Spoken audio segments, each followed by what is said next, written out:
African പ്രാദേശിക ഗോത്രവർഗ്ഗക്കാർ കൂടുതൽ ദൂരത്തേക്ക് യാത്രകളില്ലാതെ അവരുടെ പ്രദേശത്ത് മാത്രമായി ഒതുങ്ങി ജീവിക്കുന്നതിനാൽ ഉറക്കരോഗം അത്ര വ്യാപകമായി മറ്റ് ഗോത്രങ്ങളിലേക്ക് പകർന്നിട്ടില്ലായിരുന്നു. ചില പോക്കറ്റുകളിൽ മാത്രമായി ആയിരക്കണക്കിന് വർഷം ഒതുങ്ങിയിരുന്നു. അറബ് അടിമക്കച്ചവടക്കാർ കിഴക്കിൽ നിന്ന് മധ്യ ആഫ്രിക്കയിലേക്ക് കോങ്കോ നദിയെ പിന്തുടർന്ന് ഉള്ളിലേക്ക് എത്തിയപ്പോൾ അതോടൊപ്പം ഈ രോഗവും പരത്തി. അടിമക്കപ്പലുകളിലെ അസാധാരണമായിട്ടുള്ള മരണങ്ങൾ നിരീക്ഷിച്ച അതിലെ ഡോക്ടർമാരാണ് ആദ്യമായിട്ട് ഈ രോഗം ശ്രദ്ധിച്ചു തുടങ്ങിയത്. മാലിയിലെ സുൽത്താൻ ഈ രോഗം പിടിപെട്ട് മരിച്ചതിനെക്കുറിച്ച് 14-ാം നൂറ്റാണ്ടിലെ ഒരു അറബ് സഞ്ചാരി രേഖപ്പെടുത്തിയിട്ടുണ്ട്. കുംഭകർണനെ പോലെ ആര് വിളിച്ചാലും ഉണരാത്ത ഉറക്കമായിരുന്നത്രേ പകലത്രയും സുൽത്താന്. 1734 ബ്രിട്ടീഷ് നാവൽ സർജനായ ജോൺ ആക്കിൻസ് പടിഞ്ഞാറൻ ആഫ്രിക്കയിൽ ഇത്തരം രോഗമുള്ളവരെ കണ്ടതായി പറയുന്നുണ്ട്.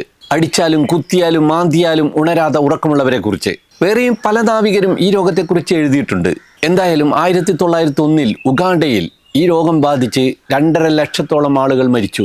കോങ്കോ തടങ്ങളിൽ ജീവിച്ചിരുന്ന വലിയൊരു വിഭാഗം ആളുകളും ഈ രോഗത്തിൻ്റെ പിടിയിലായി.